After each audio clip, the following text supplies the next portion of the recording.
Bonjour et bienvenue une nouvelle fois sur l'espace dédié au site mécaniqueuniverselle.net, le site qui essaie de démontrer que l'humanité dans sa totalité cherche à atteindre son ultime perfection. Donc le phénomène humain évolue progressivement vers son ultime perfection. Voilà la théorie que je défends sur ce site. mécaniqueuniverselle.net. Il y a toujours un lien en dessous des vidéos. Alors, pour démontrer cette théorie, parfois je m'appuie sur des ouvrages ou des podcasts. Et bien là, je réfléchis en même temps à partir du Zarathustra, ainsi parlé Zarathustra de Nietzsche, lu sur le site littératureaudio.com, qui est un site extraordinaire que je vous recommande. Si vous aimez écouter la littérature, si vous avez des difficultés pour lire, voilà. C'est vraiment un site extraordinaire. Il y a de la philosophie, il y a tous les auteurs il y a vraiment c'est une mine d'or. Et ce sont des bénévoles qui lisent voilà, donc c'est en plus quelque chose de très généreux. Alors, donc, je suis sur le Zarathustra, la dernière partie, donc la quatrième partie, qui vient de commencer. Je lance, j'écoute et puis je dis ce que cela me suggère. Allons-y. Le cri de détresse. Le lendemain, Zarathustra était de nouveau assis sur sa pierre devant la caverne, tandis que ses animaux erraient de par le monde afin de rapporter des nourritures nouvelles, et aussi du miel nouveau, car Zarathustra avait gaspillé et dissipé le vieux miel jusqu'à la dernière parcelle. Mais tandis qu'il était assis là... Le miel, c'est ce qui attire pour moi, hein, voilà, c'est une explication atypique. Donc, il faut la prendre telle que c'est. Et donc, le miel, c'est ce qui permettait à Nietzsche, donc, d'attirer à lui, par ses écrits, des consciences qui sont embourbées à cause qui sont engluées par le religieux, par l'État, par le système, par une morale un peu oppressive, etc. Et donc, le miel, c'est une façon de penser ce qui attire les ours, ce qui attire l'homme aussi, un bâton dans la main, suivant le tracé que l'ombre de son corps faisait sur la terre, plongé dans une profonde méditation, et en vérité ni sur lui-même ni sur son ombre, il tressaillit soudain et fut saisi de frayeur, car il avait vu une autre ombre à côté de la sienne.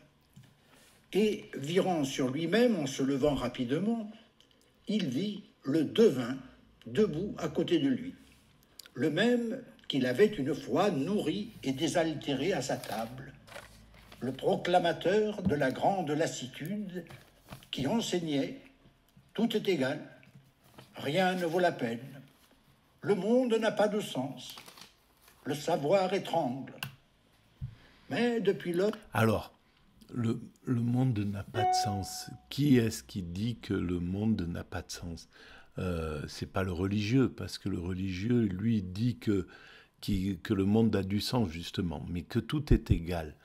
Donc, qui est ce devin qui dit que tout est égal ? À cette époque-là, c'était peut-être justement le marxisme qui arrivait, cette vision-là.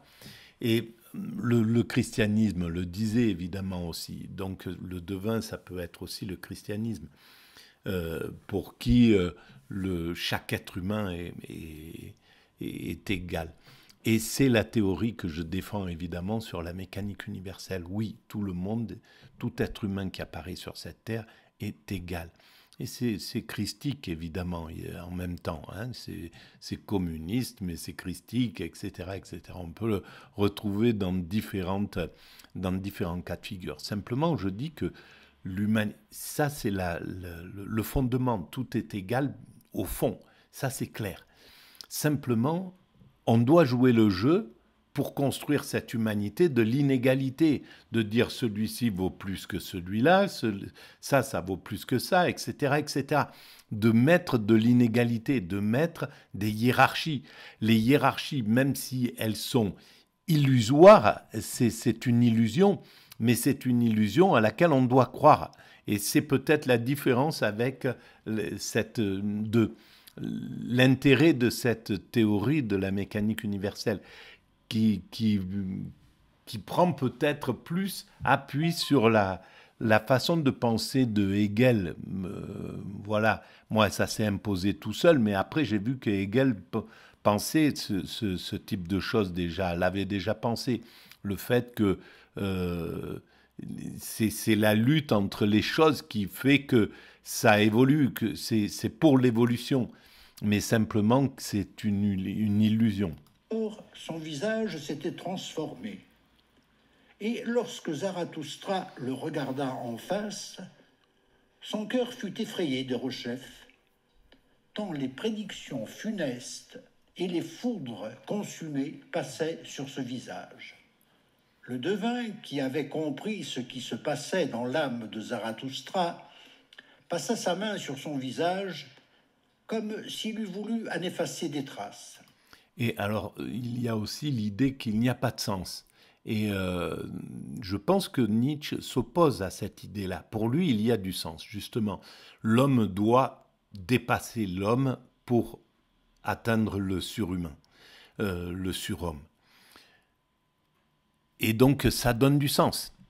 Donc, je pense que pour Nietzsche, il y a du sens dans l'histoire, dans l'évolution. Zarathustra fit de même de son côté. Lorsqu'ils se furent ainsi ressaisis et fortifiés tous deux, ils se donnèrent les mains pour montrer qu'ils voulaient se reconnaître. « Sois le bienvenu, dit Zarathustra, devin de la grande lassitude. Tu ne dois pas avoir été vainement, jadis, mon hôte et mon commensal. Aujourd'hui aussi, mange et bois dans ma demeure, et pardonne qu'un vieillard joyeux soit assis à table avec toi. » « Un vieillard joyeux, répondit le devin en secouant la tête. Qui que tu sois, ou que tu veuilles être, ô Zarathustra, tu ne le seras plus longtemps là-haut. Dans peu de temps, ta barque ne sera plus à l'abri. Suis-je donc à l'abri? Demanda Zarathustra en riant. Les vagues autour de ta montagne montent et montent sans cesse, répondit le devin. Les vagues de l'immense misère et de l'affliction. Elles finiront bientôt par soulever ta barque et par t'enlever avec elle. Alors, Zarathustra se tut et s'étonna. N'entends-tu rien encore? Continua le devin. N'est-ce pas un bruissement ni un bourdonnement qui vient de l'abîme? Zarathustra se tut encore et écouta. Alors, il entendit un cri prolongé que les abîmes se jetaient et se renvoyaient, car aucun d'eux ne voulait le garder, tant il avait un son funeste.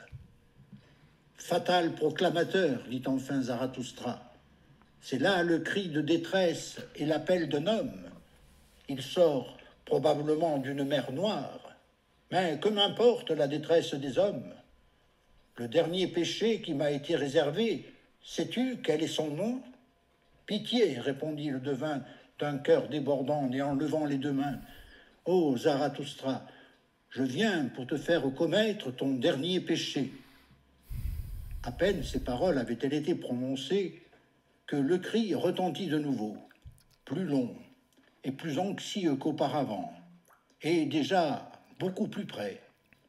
Entends-tu, ô Zarathustra, s'écria le devin. C'est à toi que s'adresse le cri, c'est toi qui l'appelle. Viens, il est temps, il est grand temps. Mais Zarathustra se taisait, troublé et ébranlé. Enfin, il demanda comme quelqu'un qui hésite en lui-même, « Et qui est celui qui m'appelle là-bas ?»« Tu le sais bien, répondit vivement le devin. « Pourquoi te caches-tu ? C'est l'homme supérieur qui t'appelle à son secours. » « L'homme supérieur » cria Zarathustra, saisi d'horreur. « Que veut-il ? Que veut-il, l'homme supérieur ? Que veut-il ici ?» Et sa peau se couvrit de sueur. Le devin, cependant, ne répondit pas à l'angoisse de Zarathustra. Il écoutait et écoutait encore, penché vers l'abîme. Mais, comme le silence s'y prolongeait longtemps, il tourna son regard en arrière et il vit Zarathustra debout et tremblant. « Oh, Zarathustra » commença-t-il d'une voix attristée, « tu n'as pas l'air de quelqu'un que son bonheur fait tourner. Il te faudra danser pour ne pas tomber à la renverse. Et si tu voulais même danser devant moi et faire toutes tes gambades, personne ne pourrait me dire « Regarde, voici la danse du dernier homme joyeux ». Si quelqu'un qui cherche ici cet homme montait à cette hauteur, il monterait en vain. Il trouverait des cavernes et des grottes, des cachettes pour les gens cachés, mais ni puits de bonheur, ni trésor, ni nouveaux filons de bonheur. Du bonheur. Comment ferait-on pour trouver le bonheur chez de pareils ensevelis, chez de tels ermites ?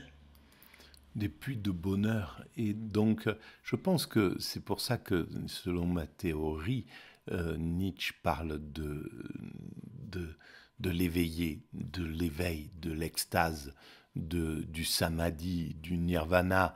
En fait, l'homme, le surhomme dont il parle, c'est celui qui a goûté à ce bonheur suprême, au bonheur suprême qu'entraîne cet état de conscience supérieure. Faut-il que je cherche encore le dernier bonheur sur les îles bienheureuses et au loin parmi les mers oubliées ? Mais tout est égal. Rien ne vaut la peine. En vain sont toutes les recherches. Il n'y a plus d'île bienheureuse. Ainsi soupira le devin. Mais, à son dernier soupir, Zarathustra reprit sa sérénité et son assurance comme quelqu'un qui revient à la lumière, sortant d'un gouffre profond. « Non, non, 3 fois non !» s'écria-t-il d'une voix forte en se caressant la barbe. « Je sais cela bien mieux que toi. Il y a encore des îles bienheureuses. N'en parle pas, sac à tristesse, pleurard. Cesse de glapir, nuage. » Voilà, pour l'instant.